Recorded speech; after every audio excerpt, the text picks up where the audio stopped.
എല്ലാവർക്കും സുഖമാണെന്ന് വിശ്വസിക്കുന്നു. ഡെയിലി അപ്ഡേറ്റിലേക്ക് എല്ലാ ആളുകൾക്കും സ്വാഗതം. നാളെ ജൂലൈ 12-ാം തീയതിയും തുറന്നുള്ള ദിവസങ്ങളിലും നിങ്ങൾ ശ്രദ്ധിക്കേണ്ട വളരെ പ്രധാനപ്പെട്ട കാര്യങ്ങളാണ് ഈ ഒരു വീഡിയോയിൽ വ്യക്തമാക്കുന്നത്.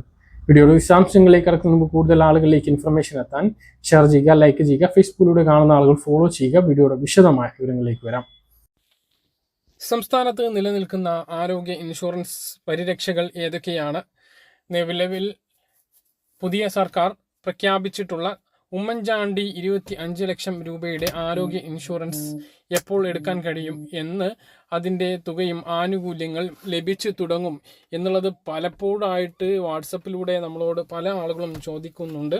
അപ്പോൾ അതുമായി ബന്ധപ്പെട്ട ഒരു വിശദീകരണമാണ് ഈ ഒരു വീഡിയോയിൽ ആദ്യം പറയുന്നത്. ഇതിൽ ആകാംക്ഷയോടെ കാത്തിരിക്കുന്നത് മുഖ്യമന്ത്രി വി.ഡി. സതീശൻ ബജറ്റിൽ പ്രഖ്യാപിച്ചിട്ടുള്ള 25 ലക്ഷം രൂപയുടെ ഇൻഷുറൻസ് പദ്ധതിയെക്കുറിച്ചാണ്. ഇതിൻ്റെ യാഥാർത്ഥ്യത്തെ മറികടന്ന് പല വ്യാജ വാർത്തകളും നിലവിൽ പ്രചരിക്കുന്നുണ്ട്. അപ്പോൾ പദ്ധതി വലിയൊരു പദ്ധതി തന്നെയാണ്. ഇതിലേക്ക് 10 കോടി രൂപ മാത്രമാണ് ബജറ്റിൽ വകയിരുത്തിയത് എന്നതുമായി ബന്ധപ്പെട്ട് വലിയ വിവാദങ്ങൾ നിന്നിരുന്നു. അപ്പോൾ മുഖ്യമന്ത്രി അതിന് വിശദീകരണം നൽകിയത് മാസ്റ്റർ പ്ലാൻ തയ്യാറാക്കുന്നതിനും പ്രാഥമിക നടപടികൾ പൂർത്തീകരിച്ച് പദ്ധതി ആരംഭിക്കുന്നതിനുള്ള തുകയാണ് 10 കോടി രൂപ അനുവദിച്ചിട്ടുള്ളത് എന്നുള്ളതാണ്.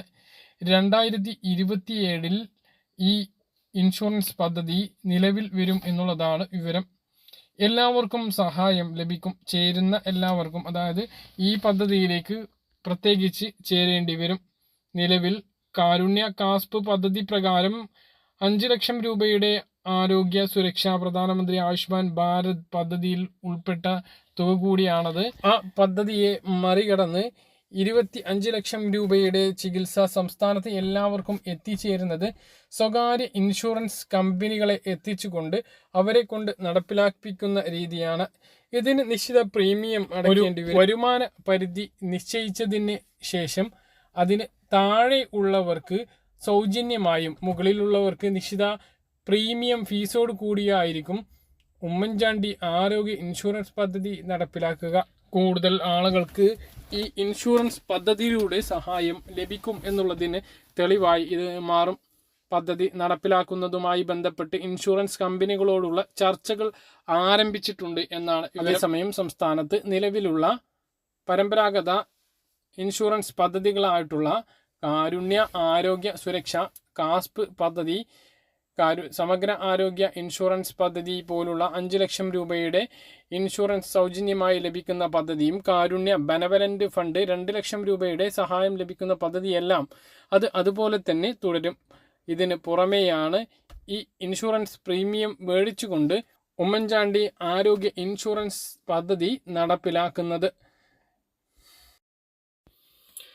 തദ്ദേശ സ്ഥാപനങ്ങളിലൂടെ ലഭിക്കുന്ന നിരവധി സഹായങ്ങൾക്കും നികുതി അടയ്ക്കുന്നതിനും ഉൾപ്പെടെ ഇപ്പോൾ ഹരിതകർമ്മ സേനയ്ക്ക് ഫീസ് നൽകിയിട്ടുള്ള റെസീറ്റ് വേണം. എന്തിനാണ് യൂസർ ഫീ, എത്രയാണ് നൽകേണ്ടത് എന്ന് പല ആളുകൾക്കും സംശയമാണ്. ഇത് വർഷാവർഷം വർദ്ധിപ്പിക്കുമോ എന്നും പല ആളുകളും ചോദിക്കാറുണ്ട്. പ്രവർത്തന ചെലവ്, വീടുകളിൽ നിന്നും വാങ്ങുന്ന പണം ഒരു പിഴയല്ല എന്ന് എല്ലാവരും മനസ്സിലാക്കുക. മറിച്ച് ഈ സംവിധാനം മുന്നോട്ട് കൊണ്ടുപോകാനുള്ള സേവന വേതനം മാത്രമാണത്. മാലിന്യം കൊണ്ടുപോകുന്ന വണ്ടിയുടെ ഇന്ധനം, ചാക്കുകൾ, തൊഴിലാളികളുടെ സുരക്ഷാ ഉപകരണങ്ങൾ, അതായത് ഗ്ലൗസ്, മാസ്ക്, യൂണിഫോം ഉൾപ്പെടെ ചെലവ് കണ്ടെത്തുന്നത് ഈ കൊടുക്കുന്ന യൂസർ ഫീയിൽ നിന്നുമാണ്. ഹരിതകർമ്മ സേനാംഗങ്ങൾക്ക് സർക്കാർ നേരിട്ട് ശമ്പളം നൽകുന്നില്ല. പൊതുജനങ്ങൾ നൽകുന്ന യൂസർ ഫീസാണ് അവരുടെ പ്രധാനപ്പെട്ട വരുമാന മാർഗം. അവർ ശേഖരിക്കുന്നതും ശേഖരിക്കാത്തതുമായ മാലിന്യങ്ങൾ ഇനി പറയുന്നവയാണ്.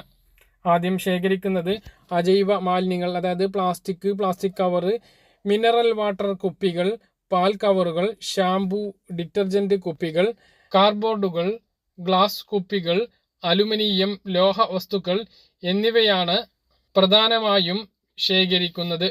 നിശ്ചിത ദിവസത്തിനുള്ളിൽ ഈ വേസ്റ്റും സ്വീകരിച്ചു തുടങ്ങും. ശേഖരിക്കാത്ത ജൈവ മാലിന്യങ്ങൾ ഇവയാണ്: ഭക്ഷണ പദാർത്ഥങ്ങൾ, മീൻ, ഇറച്ചി അവശിഷ്ടങ്ങൾ, പച്ചക്കറി അവശിഷ്ടങ്ങൾ എന്നിവ ഹരിതകർമ്മസേന സാധനങ്ങളായി ശേഖരിക്കില്ല. ജൈവ മാലിന്യങ്ങൾ കമ്പോസ്റ്റ് യൂണിറ്റുകളോ ബയോഗ്യാസ് പ്ലാന്റുകളോ ഉപയോഗിച്ച് ഓരോരുത്തരും സ്വന്തം വീടുകളിൽ തന്നെ സംസ്കരിക്കുകയാണ് വേണ്ടത് എന്നാണ് സർക്കാർ നിർദ്ദേശിച്ചിട്ടുള്ളത്. ഇങ്ങനെ ശേഖരിക്കുന്ന മാലിന്യങ്ങൾ MCF കേന്ദ്രങ്ങളിലേക്കാണ് എത്തിക്കുന്നത്. കേന്ദ്ര സർക്കാരിൻ്റെ സോളിംഗ് വേസ്റ്റ് മാനേജ്മെന്റ് റൂൾ പ്രകാരം മാലിന്യ ഉറവിടത്തിൽ നിന്ന് തന്നെ തരംതിരിച്ച് നൽകേണ്ടതാണ്. ഓരോ പൗരൻ്റെയും ഉത്തരവാദിത്തമാണിത്. പൊതുസ്ഥലങ്ങളിൽ മാലിന്യം തള്ളുന്നതും പ്ലാസ്റ്റിക് കത്തിക്കുന്നതും ശിക്ഷാർഹമാണ്. പ്ലാസ്റ്റിക് കവറുകളും കുപ്പികളും കഴുകി ഉണക്കി വേണം നൽകാൻ. ബ്ലേഡ്, സൂചി, പൊട്ടിയ ഗ്ലാസ് കഷ്ണങ്ങൾ എന്നിവ സേനാംഗങ്ങൾക്ക് അപകടം ഉണ്ടാക്കാത്ത രീതിയിൽ പ്രത്യേകം പൊതിഞ്ഞ് സൂക്ഷിച്ച് വേണം നൽകാൻ. പല തദ്ദേശ സ്ഥാപനങ്ങളിലും മാലിന്യ ശേഖരം കൂടുതൽ സുതാര്യമാക്കാൻ GPS ട്രാക്കിങ്ങും യൂസർ ഫീസ് ഡിജിറ്റൽ രസീറ്റും നൽകുന്ന രീതി നിലവിൽ വന്നുകൊണ്ടിരിക്കുകയാണ്. യൂസർ ഫീ എത്രയാണ് എന്ന് കൃത്യമായി അതാത് തദ്ദേശ സ്ഥാപനങ്ങളാണ് തീരുമാനിക്കുന്നത്. കേരളത്തിൽ പൊതുവെ പഞ്ചായത്തുകളിൽ മാസം 50 രൂപയും മുനിസിപ്പാലിറ്റി കോർപ്പറേഷനുകളിൽ പരമാവധി 70 രൂപ മുതൽ 100 രൂപ വരെയുമാണ് നൽകി റെസീറ്റ് കൃത്യമായിട്ട് സൂക്ഷിച്ചു വെക്കാൻ എല്ലാവരും ശ്രദ്ധിക്കുക. ക്ഷേമ പെൻഷൻ, ഓണപ്പെൻഷൻ്റെ കാര്യം പറഞ്ഞപ്പോൾ കഴിഞ്ഞ ദിവസം ചോദിച്ചിരുന്നു 2 മാസത്തെ പെൻഷൻ കിട്ടുമോ എന്നുള്ളത്. 2 മാസത്തെ അല്ല, ഈ ഒരു മാസത്തിനിടക്ക് വരാൻ പോകുന്ന ജൂലൈ മാസത്തെയും ഓഗസ്റ്റ് മാസത്തെയും ഒക്കെ നോക്കുകയാണ് എങ്കിൽ 6000 രൂപയായിരിക്കും പെൻഷൻ ഓണത്തിന് മുമ്പ് ലഭിക്കാൻ പോകുന്നത്. ഈ മാസത്തെ പെൻഷൻ, ജൂലൈ പെൻഷൻ ഈ 23-ാം തീയതി 24-ാം തീയതി ഒക്കെ ആയിട്ട് ബാങ്ക് അക്കൗണ്ടുകളിലേക്ക് എത്തും. അത് വിതരണം ചെയ്ത് ഏകദേശം ഒരു 10-20 ദിവസം ആകുമ്പോഴേക്കും അടുത്ത ഓണപ്പെൻഷൻ വിതരണവും ആരംഭിക്കും. ഓണപ്പെൻഷൻ നേരത്തെ തന്നെ വിതരണം ചെയ്യും. അതോടൊപ്പം ഓഗസ്റ്റ് കഴിഞ്ഞ് സെപ്റ്റംബർ മാസത്തെ പെൻഷൻ ഓഗസ്റ്റ് മാസത്തെ പെൻഷനോടൊപ്പം നൽകാനുള്ള സാധ്യതയുണ്ട്. അത് ഓണമായതുകൊണ്ട് തന്നെ അഡ്വാൻസ് ആയിക്കൊണ്ട് പെൻഷൻ നൽകിയേക്കാനുള്ള സാധ്യതയാണുള്ളത്. അങ്ങനെയെങ്കിൽ ഒരു 10-20 ദിവസം 25 ദിവസത്തിന് ഇടയിലായിട്ട് ഒരു 6000 രൂപയോളമാണ് ക്ഷേമ പെൻഷൻ വാങ്ങുന്ന ആളുകളുടെ കയ്യിലേക്കും അക്കൗണ്ടുകളിലേക്കും എത്തിച്ചേരുക.